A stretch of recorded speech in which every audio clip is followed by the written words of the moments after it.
Bien, bueno, bienvenidos a todos a este webinar que tenemos el día de hoy. Primero agradecer a la Sociedad Colombiana de Ortopedia por este espacio que nos ha brindado para la realización de este webinar.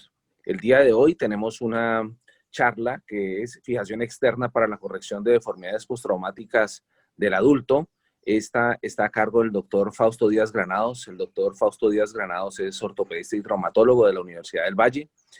Su gran práctica la realiza haciendo alargamientos y reconstrucción ósea. Es docente de la Universidad ICESI y trabaja en la Fundación Valle de Lili. El día de hoy, durante esta conferencia, vamos a tener algunas preguntas donde queremos que activamente participen ustedes en esta conferencia, y adicionalmente tendremos un chat. En ese chat ustedes pueden escribir alguna de las preguntas que les surja, las cuales te iremos contestando durante la conferencia o al final de la conferencia, dependiendo de cómo vayamos de tiempo. Así que, doctor Fausto Díaz Granados, muchas gracias por acompañarnos y bienvenido. Muchas gracias, Alejandro, por tu moderación y aceptar esta invitación también. Gracias a la Scott y a la Universidad ICESI también por permitirnos estos espacios de participación académica. Hoy nos hemos tomado la libertad de hablar de fijación externa en la corrección de deformidades postraumáticas del adulto. En este módulo vamos a mirar pacientes con secuelas en diferentes aspectos como pseudoartrosis, secuelas de algún tipo de infecciones, pero sobre todo vamos a enfocarnos en esas deformidades compensatorias o esas deformidades obvias que quedan y ver cómo las vamos a enfocar. En este momento desarrollo mi trabajo dentro de la sociedad como secretario en el capítulo de fijación externa e infecciones óseas. Los objetivos para este módulo básicamente es que realicemos una evaluación completa ante una deformidad postraumática. Sobre todo enfoquémonos en los mecanismos compensatorios que tienen los adultos para disfrazar un poco la compensación con algunos tipos de deformidades, los cuales los ortopedistas debemos estar muy atentos para no dejarnos engañar de las imágenes o de la apariencia, e ir a fondo en las deformidades. Reconocer los mecanismos de compensación, como lo he dicho, emplear los principios para realizar unas buenas pruebas de alineamiento. Esto es muy importante porque pasamos por alto por no tener un adecuado orden en la evaluación, y aprender de que siempre va a haber varias opciones de tratamiento. No vayamos a creer que todo se tiene que resolver con fijación externa. Algunos casos se pueden resolver con fijación interna, pero usted tiene que sopesar las condiciones del paciente, médicas, mentales, hasta su habilidad quirúrgica para poder tomar la decisión en cuál sea la opción terapéutica más apropiada. Y algunas cosas no se pueden ser demasiado ambiciosos, algunas cosas se tienen que dejar diferidas, hacerlas por etapas, en fin. Vamos a tratar de ver eso y vamos a tratar de ver algo de la evidencia actual. Nicolás Andri acuñó el término ortopedia en el título de su obra en 1741 sobre anatomía del esqueleto humano, en el tratamiento de las deformidades del crecimiento. Su conocida ilustración en el frontispicio muestra el árbol pues joven, doblado, atado a un poste para alertarlo de crecer recto. Y esto es una analogía para aplicar en las tablillas del esqueleto inmaduro para estimular el crecimiento normal. El término ortopedia en sí mismo, traducido en el inglés en 1742 a ortopedia, por lo tanto ortopedia en español, y como explicó Andri, que provenía de las palabras griegas de ortos, recto, y pais, niño.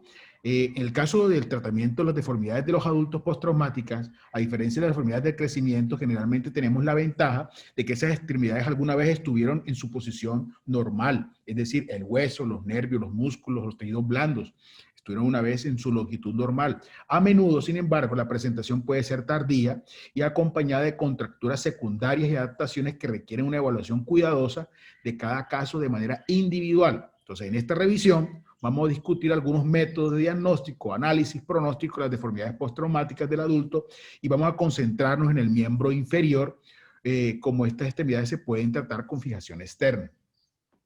Cuando hacemos un análisis de una deformidad de los miembros inferiores, todas las deformidades se pueden considerar matemáticamente, es decir, el ortopedista tiene que estar familiarizado con la matemática y con la geometría si va a realizar este tipo de tratamientos, en términos de rotación, traslación, en cada uno de los planos cardinales, ya sea transversal, coronal o sagital.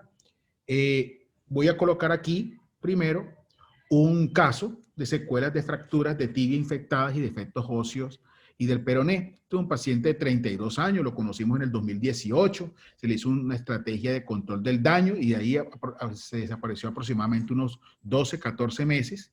Cuando volvió, había tenido una resección de tibia y un tratamiento con un transporte óseo. Por lo menos eso es lo que nosotros interpretamos, porque las radiografías en esa transición no contamos con ellas. Este paciente tiene una úlcera inestable con una costra de características de infección subaguda crónica y tiene un pie que está en equino y la deformidad en rotación interna que obviamente se ve en la inspección. Y tenemos esta radiografía que muestra aparentemente una deformidad en valgo, pero lo que estamos observando es que tiene una traslación asociada a la deformidad y tiene una rotación interna, es decir, tenemos 3 deformidades al mismo tiempo. En este caso, Alejandro, ¿nos ayudas con la pregunta, por favor? Sí, vieron ya el caso, quisiéramos hacer esta pregunta y para ustedes, ¿cuál creen que es la osteotomía más apropiada para este caso?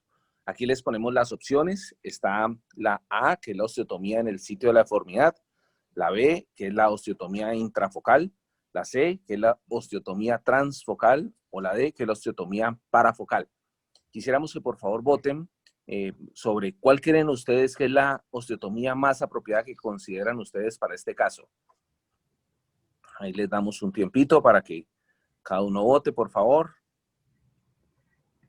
Y bueno, aquí ya nos aparecieron y la gran mayoría, bueno, aún están votando, perfecto. Se nos van equilibrando un poquito las cargas de 2 osteotomías. ¡Excelente! Muy bien. Bueno, muchas gracias. La idea es que tenemos las 2 primeras opciones como las que tuvieron mayor porcentaje. Es decir, la mayoría optan por hacer una osteotomía en el sitio de la deformidad u otros están cerca de que digan que sea a nivel intrafocal. Aquí tenemos un problema. Recuerden de que aquí este paciente tiene una úlcera justamente en el sitio donde tiene la mayor deformidad. Perfecto.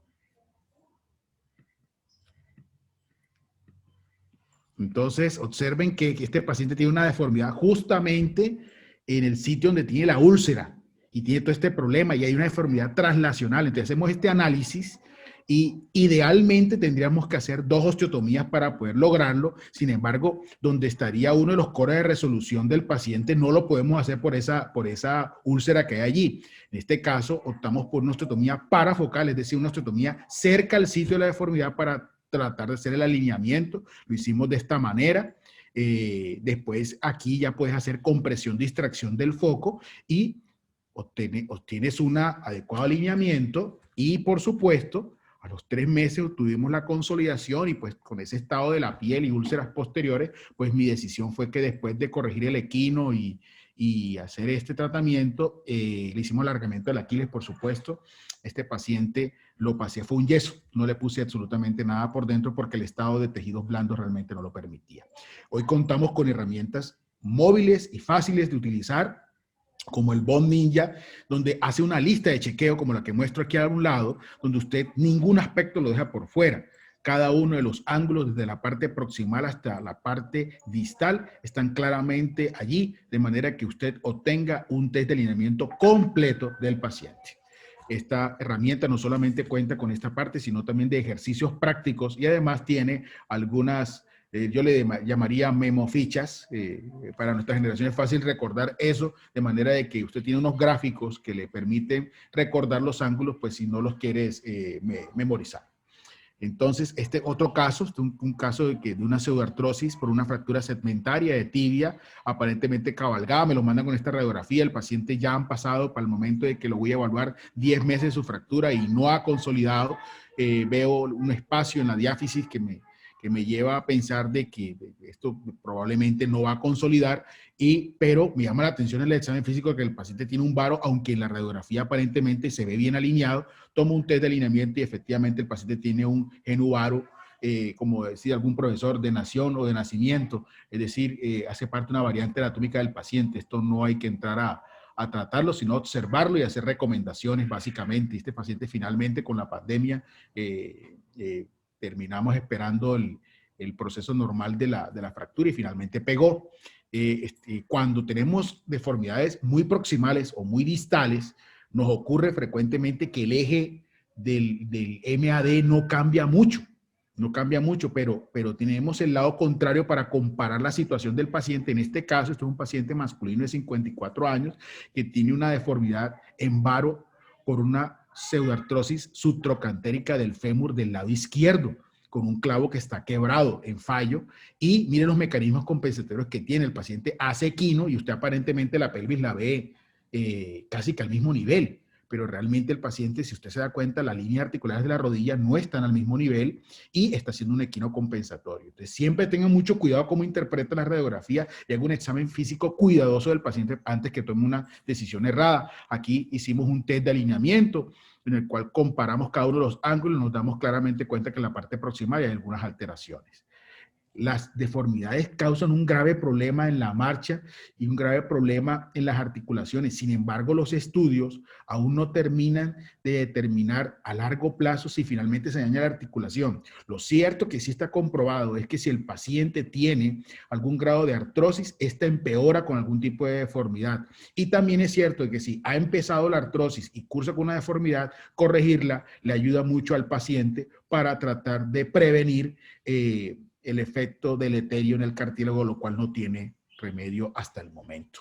Aquí 3 casos, uno con un gran acortamiento, una deformidad en flexión en rodilla y una pseudoartrosis de fémur. Los problemas rotacionales son un reto porque se requiere además de un examen físico muy completo y se requiere además de eso, de ayudas diagnósticas que van a cambiar dependiendo del tipo de deformidad que tengan. Porque si usted, siempre le digo a los residentes, las deformidades rotacionales no vienen aisladas. Las deformidades rotacionales generalmente están acompañadas de algún tipo de deformidad adicional. Cuando el paciente tiene una alteración rotacional asociada a un genu varo o un genu valgo, al corregir la rotación, recuerden el orden con el que deben hacerse la corrección de las deformidades.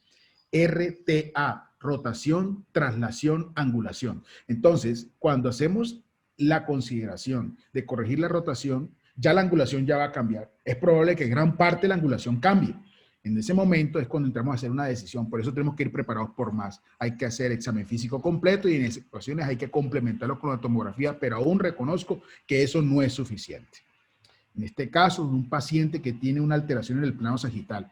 Las alteraciones del plano sagital son mejor toleradas, sobre todo cuando están cerca de un tipo de articulación como es la rodilla. En este caso, las secuelas de un trauma en el extremo proximal de la tibia que causa esta deformidad en la inclinación tibial a nivel del plano lateral y además de eso cursa con un valgo. La rótula está ascendida. A él lo mandan por algo de inestabilidad de la rodilla y se lo envían al grupo de mis compañeros de rodilla, pero ellos básicamente hacen una evaluación y dicen, pues sí tiene algunos problemas de la rodilla, pero el acortamiento y la deformidad en valgo y en el otro plano es realmente como su principal problema. Entonces, este paciente lo entramos a evaluar y miren todos los mecanismos compensatorios que hace. Este paciente hace un varo del lado derecho, compensatorio, con una deformidad en valgo y mire todo lo que extiende, incluso hiperextiende. Y además de eso tiene una deformidad en valgo, flexiona la rodilla del otro lado para tratar de compensar el acortamiento y miren la tendencia a la rotación externa. Esta es la marcha que tiene el paciente, la cual entramos a evaluar. Este es un mini laboratorio de marcha que tenemos a través de nuestro celular, en el cual podemos hacer cámara lenta también, ahorita van a ver uno, y en este caso el paciente tiene una compensación básicamente de su plano lateral que no le está causando mayor problema. En este caso yo tomé la decisión de hacer una osteotomía para corregir el plano frontal, pero además de eso corregirle el acortamiento. Entonces hice una corticotomía proximal para una corrección gradual del valgo. Recuerden que cuando van de valgo a varo van a perder longitud. Entonces, tengan en cuenta de que tienen que hacer algún tipo de compensación. Entonces, voy a hacer una cuña de apertura, voy a hacer un alargamiento, puedes hacer los cálculos de esa manera de modo de que cuánto vas a ganar por la cuña de apertura y cuánto tenés que alargar para compensar la longitud del paciente. Y hay que tratar de resolverle todo. Cuando se hacen corticotomías distales para alargamiento, siempre de preferencia hay que tratar de tomar el pie. Pues hicimos un recambio a placa, pues yo sé que de pronto algunos van a decir que ese regenerado todavía estaba muy poco para poder hacer el recambio. Hoy en día hacemos recambios más tempranos, tenemos un protocolo para esa parte. Este paciente obtenemos este resultado clínico con esta movilidad de tobillo. logra su extensión completa de la rodilla. Aquí ya hay secuelas, lógicamente, de su trauma previo y después logra el relleno de su regenerado y el paciente ya está deambulando y está haciendo sus actividades comerciales de manera habitual en la región del Cauca donde vive. Otra osteotomía a la cual también se ayudaba mucho en el pasado era la osteotomía de Maquet, pero hay que tener en cuenta que esta osteotomía realmente fue mal entendida en el sentido de que aparentemente y de manera estética se obtiene una mejor forma de la extremidad, pero realmente lo que está ocurriendo es que usted está produciendo una traslación del eje mecánico, lo cual no es apropiado para la articulación. Una osteotomía la cual utilizamos muchísimo, aunque para algunos profesores es muy difícil de ejecutar, es la osteotomía en domo, en los cuales hacemos una corrección y al mismo tiempo tenemos que hacer una traslación para que el eje mecánico quede apropiadamente alineado. Esta la utilizamos bastante, tiene un muy buen contacto, sobre todo si no tenemos problemas de longitud. Los trabajos del doctor Sarmiento afirman de que grados tolerables de diferentes clases de deformidades durante el tratamiento de fracturas de tibia con el brace que él mismo diseñó no causa ningún tipo de alteraciones a largo plazo y que no hay ningún tipo de evidencia en esa parte. Lo que llama la atención es que en los trabajos donde se afirma esto, la gran mayoría de las referencias son del mismo autor, de la misma bibliografía de texto que ha escrito él. Entonces, todavía en esto hay todavía mucha discusión. Por otro lado, hay un trabajo de una revisión del doctor Merchant, de un seguimiento a largo plazo de 37 fracturas de tibia tratadas de forma conservadora con un promedio de 29 años y mostraron que el 78% de los tobillos eran buenos o excelentes y el 92% de las rodillas les iba bien y que los resultados no se vieron afectados por la angulación en ningún plano. Sin embargo, lo que nosotros observamos en algunos pacientes mayorcitos que han llegado con secuelas de fracturas en la consulta es que sí les molesta, que sí les causa molestia y de hecho tengo una serie de pacientes mayores tratados con algunos tipos de angulaciones. Este artículo para mí es un artículo que necesariamente se debe siempre revisar en la rotación de ortopedia en el alargamiento y reconstrucción y es el trabajo del doctor Fujisawa. Es publicado en el año 1979. Estos trabajos empezaron desde el año 76 con seguimiento de pacientes con lesiones en varo o en valgo y él afirma de que estas pueden acelerar, si ya existe artrosis, estas deformidades pueden acelerar o empeorar drásticamente el proceso y puede tratar de enlentecerse si la corrección se hace. Fujisawa y los otros autores demostraron una mejoría real mediante la corrección de la alineación con osteoartritis en varo entre el 30 y 40% de la línea media. La artroscopia realizada 12 y 18 meses después mostró una reparación con fibrocartílago con unas mejoras funcionales. Entonces, esto nos llama la atención acerca de que a los pacientes se les puede todavía dar la oportunidad y no esperar que lleguen a una artrosis terminal y tener que hacer un reemplazo articular que pues en muchas ocasiones pudo haberse prevenido. Una revisión sistemática del tema en el 2009 concluyó que aún con mala alineación puede causar la progresión de osteoartritis, aún todavía no hay pruebas suficientes para demostrar la causalidad, pero eso no quiere decir que no sea cierto, como pasa en muchas cosas en ortopedia, que todavía la demostración, a pesar de que la lógica nos invita a pensar en eso, todavía no la tenemos. Muy bien, esta es una manera de resolverlo con este tipo de alineamiento. Ahora hablemos del tratamiento. Existen muchas opciones terapéuticas, existen múltiples métodos, zapatos con alzas, plantillas ortopédicas, hacer fisioterapia y por supuesto está el grupo de las intervenciones quirúrgicas. Entre esas están las osteotomías en cuña, como en este caso que se utilizó una osteotomía con una cuña de apertura y este implante de una placa de Tomofix bastante popular con los cirujanos de rodilla. Voy a mostrar este caso clínico de otra opción terapéutica, un paciente con un acortamiento de su extremidad del lado izquierdo, secundario o un arresto fisario durante su infancia. Hace este mecanismo de compensación, un aparente valgo con una flexión de rodilla del otro lado y una compensación. Aquí el implante que está del lado derecho es una fisiodesis tratando de tener un poco el crecimiento del paciente, pero no se consiguió el efecto finalmente y el paciente pues siguió creciendo y tiene esta discrepancia. Aquí claramente tenemos una compensación con un alza, de manera de que observamos el eje y el eje es normal, el problema es el acortamiento. En este caso, el ofrecimiento para el paciente fue un clavo alargamiento óseo, el cual hicimos con este implante y obtuvimos este alargamiento. Este paciente aún está en tratamiento y está, ya está realizando apoyo de extremidad. Este es el estado clínico en el su postoperatorio y aquí es cuando ya alcanza la longitud y ya se le solicitó radiografías de control de panorámicas para confirmar la longitud. Los principios básicamente son los del doctor Ilícero. No quiere decir en eso que todos los pacientes hay que hacerlo con fijación circular. Si usted está capacitado y está suficientemente entrenado, también los puede hacer con fijación externa monolateral, pero hay que seguir básicamente es una adecuada evaluación para elegir. Aquí el protagonista no es el tipo de fijador, el protagonista es el análisis de la deformidad y del caso para tomar la mejor solución, dado que existen múltiples opciones terapéuticas. Algunos marcos de fijación externa más recientes, algunos textos les hablan de modernos, pero yo no los llamaría así porque esto está descrito desde 1982, el marco del Taylor Spatial Frame, cual con este sistema de ETSAPOT se pueden hacer correcciones de deformidades a múltiples planos. Yo no tengo experiencia utilizando este tipo de implantes, voy a mostrar unos casos del artículo de los que revisé, esta deformidad en valgo y en flexión de rodilla en un paciente bastante joven y obtienen este resultado de alineamiento del paciente. En el caso del trauma también se pueden tratar a fracturas abandonadas. Este es un sistema de planeamiento que utilizaba anteriormente de CorelDRAW, en el cual hacemos la corrección y podemos utilizar este método para hacer las correcciones traslacionales. Es muy importante saber los mapas y cómo colocar los clavos apropiadamente porque o de no se pueden trasladar los segmentos. Es importante que tengan por lo menos una separación idealmente entre 30 y 60 grados, porque aunque lo ideal es 90 grados, sabemos que anatómicamente siempre van a haber estructuras nobles que se puedan cruzar allí. Este es el método para hacer correcciones en el plano oblicuo. Uno de los métodos es el método del arc tangente. Me parece un poco complicado desde el punto de vista trigonométrico.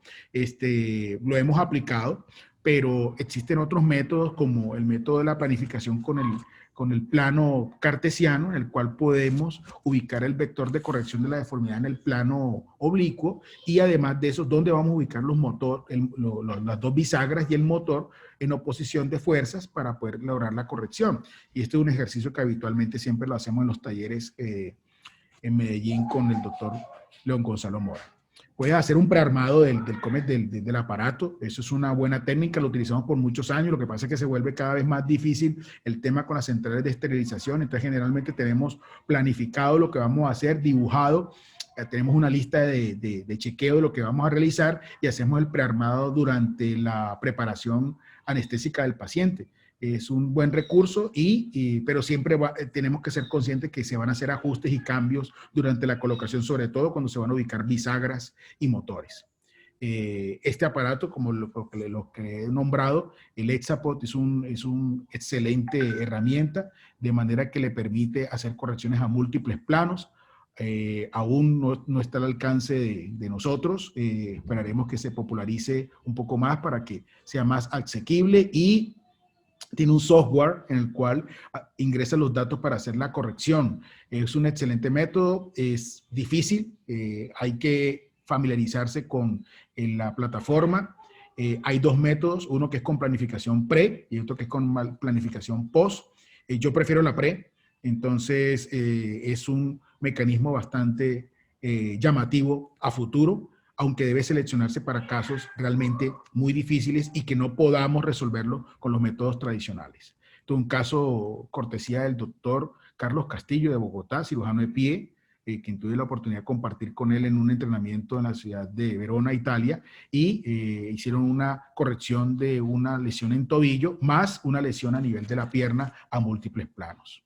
Esta es la ingresión de los datos para hacer la simulación de cómo va a quedar la corrección y me parece muy llamativo este tipo de software que puede servirnos para la parte de fijación externa. Voy a mostrar un caso clínico de una pseudoartrosis de tibia. Este es un paciente que tiene 24 años, aparentemente tuvo una fractura expuesta con pérdida ósea, lesión de partes blandas en la cara lateral de su pierna, necesidad de injertos óseos y un colgajo muscular regional, y además de eso, unas lesiones en el dorso a nivel del pie. Llega con esta radiografía panorámica que, como ustedes ven, aparentemente se ve muy bien alineado, y tiene este transporte óseo convergente, proximal y distal, en donde hacen un sitio de compresión y queda una pseudoartrosis hipertrófica. Ellos donde lo mandaron, hacen un recambio con una placa pequeña a nivel del foco, pero eso finalmente no pegan. Es un paciente bastante alto, mide casi 1,87 y tiene estas características de esta pseudoartrosis hipertrófica. Y estas son las características clínicas. Alejandro, ayúdame con esta pregunta. Bueno, ya vieron aquí este caso y quisiéramos saber también igual cuál es la opción que ustedes creen más adecuada para este paciente. Está el clavo endomedular, la placa más un injerto óseo, el clavo más injerto óseo o una osteotomía más fijación interna o solamente la fijación externa. Ahí están todas las opciones, así que por favor los invitamos a que voten cuál creen que es la mejor opción para este paciente. Ahí se las vuelvo a repetir: el clavo endomedular, el clavo más injerto óseo, la fijación externa, que es la que están punteando, y está la placa con injerto óseo, la osteotomía con fijación interna. Los invitamos a que sigan votando, por favor. Ahí tenemos 2 puntuaciones: el clavo endomedular y el clavo más injerto, y la fijación externa. Ok, muy bien. Excelente. Aquí estuvo la cosa más dividida, Volvimos a tener otra vez como 3 porcentajes muy similares, ¿no? Sí, muy similares. Y de aquí. ¿Y me logran ver allí? Sí, todo está muy bien. Ok, entonces estuvo la cosa bien dividida acerca de hacerlo. Entonces, quiero que observen en el caso que tiene 2 transportes óseos, lo cual no es fácil para poder pasar un clavo. No es que no se pueda hacer, pero es bien difícil. Tener obliterado el canal probablemente en el foco, y fuera de eso también tiene un pequeño transporte óseo a nivel distal. Entonces, eso hace un poco difícil el asunto. Hay que retirar eso de allí. Y quiero que vean lo siguiente. En la evaluación tiene este pie equino rígido, y miren la cara lateral de la pierna con esos injertos óseos y esa retracción. El equino está claramente allí. Yo, observando esto, tomé medidas en el paciente y me di cuenta que además de eso está corto. Entonces, aquí, en este caso, opté por lo siguiente. Miren que tiene un aparente varo compensatorio, y miren la marcha que tiene con equino, y efectivamente sí tiene acortamiento. Entonces, en este caso, optamos por hacer un tratamiento integral de resolver la pseudoartrosis con compresión distracción. En estos días me estaban preguntando acerca de eso. Por otro lado, al hacer compresión en ese foco va a quedar más corto. Entonces hay que hacer un alargamiento compensatorio. Pero además de eso hay que corregirle el equino, que está rígido. Entonces opté por esta planificación con fijación externa. Hemos hecho parte del tratamiento con la corrección del equino, alargamiento proximal y compresión distracción a nivel del foco, y esta es la parte de tratamiento en que vamos. Aún no hemos terminado, y ya de la corrección del equino lleva gran parte de la corrección. Aún faltan los 5 grados de sobrecorrección que acostumbramos a hacer. Un caso de deformidad de fémur. Este es un caso que también típicamente lo colocamos en los talleres en Medellín, donde hacemos entrenamiento para otras personas en esta área. Y aquí quiero saber su evaluación y su opinión. Alejandro, volvemos otra vez acá a las preguntas, a ver cómo quisiera en este caso resolver este caso. Con un clavo endomedular, con una placa, con un clavo más injerto óseo, una placa más injerto, o una osteotomía con fijación externa, o hacerlo con fijación externa. Nuevamente, entonces, podremos votar. Los invitamos a que cada uno vote sobre estas opciones. Placa más injerto óseo en este momento y fijación externa tienen su mayor votación. Los invitamos a que sigan votando. Ahí están las otras opciones: clavo endomedular más injerto. Ok, nos volvimos a dividir entre placa más injerto óseo y la fijación externa. Esto se pone bueno. Esto se pone bueno porque ya aquí ya por lo menos se está pensando esas 2 posibilidades, pero antes de hablar de cómo lo resolvimos en este ejercicio, quiero contarles una cosa. Lo primero que nos ocurre frecuentemente es que hacemos una planificación o muy a las carreras o no hacemos una planificación apropiada. Miren que en este caso, el paciente se le hace esta planificación, este es uno de los ejercicios tomados de alguna de las personas que participó en el curso y fue directamente al valgo del extremo distal del fémur, pero ojo con lo siguiente, el paciente tiene un varo a nivel proximal del fémur. Entonces, en este caso, hay que hacer un plan para corregir dos deformidades. Es decir, muchas de las opciones de las que estuvieron allí terapéuticas son absolutamente válidas. Lo importante es que tenga en cuenta de que hay que corregir el varo proximal y el valgo distal. Ya tenemos que tomar la decisión si lo va a hacer en un tiempo, 2 tiempos, o si le va a hacer va a resolverlo en un solo tiempo con un solo implante o lo va a resolver con 2 implantes. En este caso, nosotros este ejercicio lo hacemos de las 2 maneras, con placa y con fijación externa. Este caso clínico de secuelas de una fractura de tibia infectada, este paciente tuvo 3 gérmenes cultivados, uno de esos era resistente, tuvo un fijador externo, queda con esta deformidad en valgo de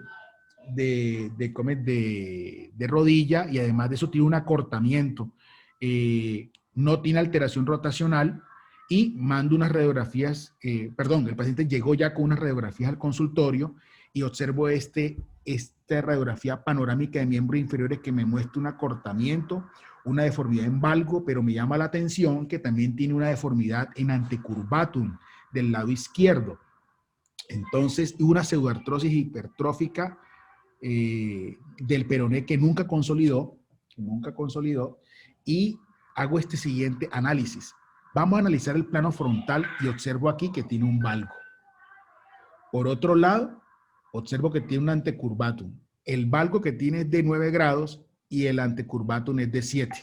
Pero llama la atención de que son en 2 puntos diferentes. Mira dónde se resuelve el plano frontal y mira dónde se resuelve el plano lateral.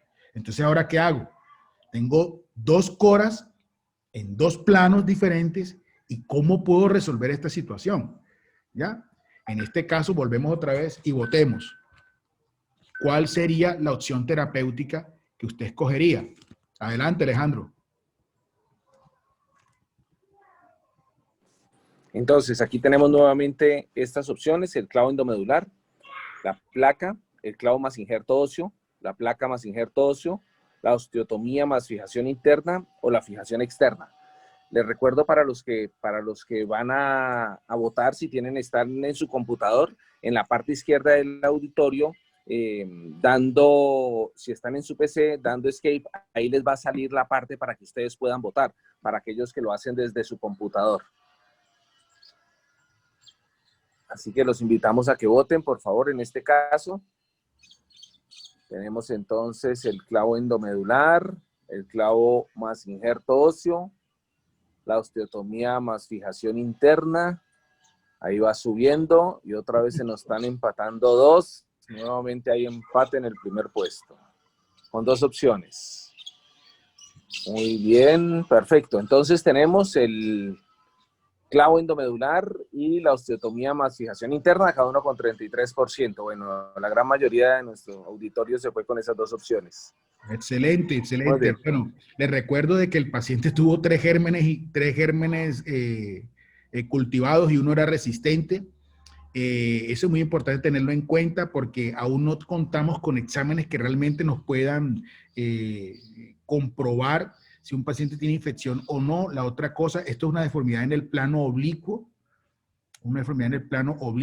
entonces eso hace un poco más difícil la planificación porque tiene dos coras en niveles diferentes. Entonces utilizamos el plano cartesiano para hacer la planificación de cómo con una sola bisagra y un solo motor poder obtener corrección del acortamiento, corrección de la deformidad a los 2 planos al mismo tiempo y ojalá con una sola osteotomía. Entonces este paciente que estaba así, observen que el MAD da totalmente lateral, hacemos la corrección y con una sola osteotomía hacemos compensación de la longitud, corrección en los 2 planos y obtenemos un adecuado alineamiento. Este paciente ya está para recambio.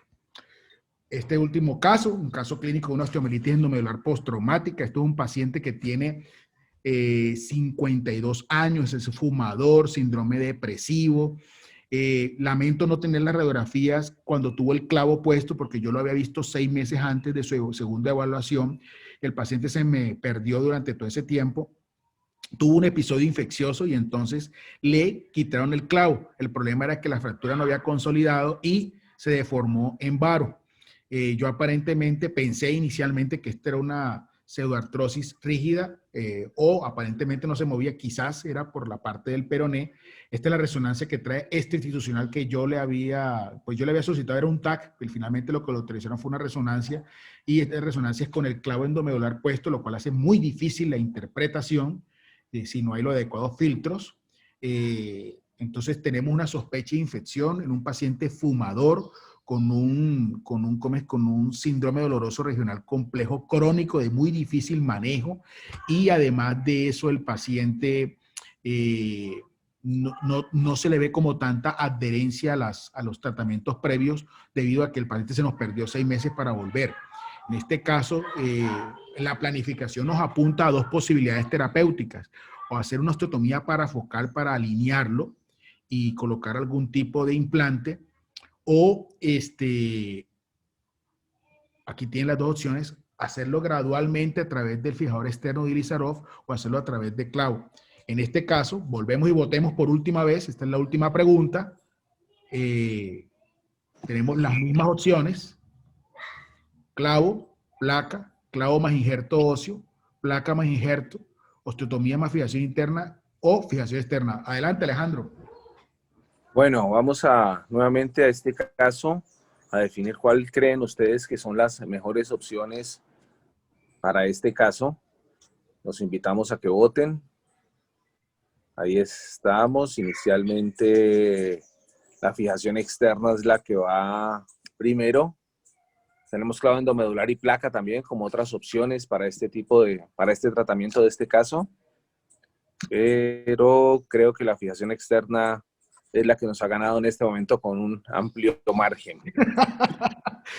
Bueno, quiero recordarles de que es muy importante tener en cuenta la personalidad de la lesión y la personalidad del paciente, porque este paciente justamente con ese problema de ese síndrome depresivo y fumador, incluso uno de mis profesores no acepta reconstruir pacientes fumadores. Él dice que no califican para tratamiento. El foco se movía, apenas hicimos la osteotomía del peroné.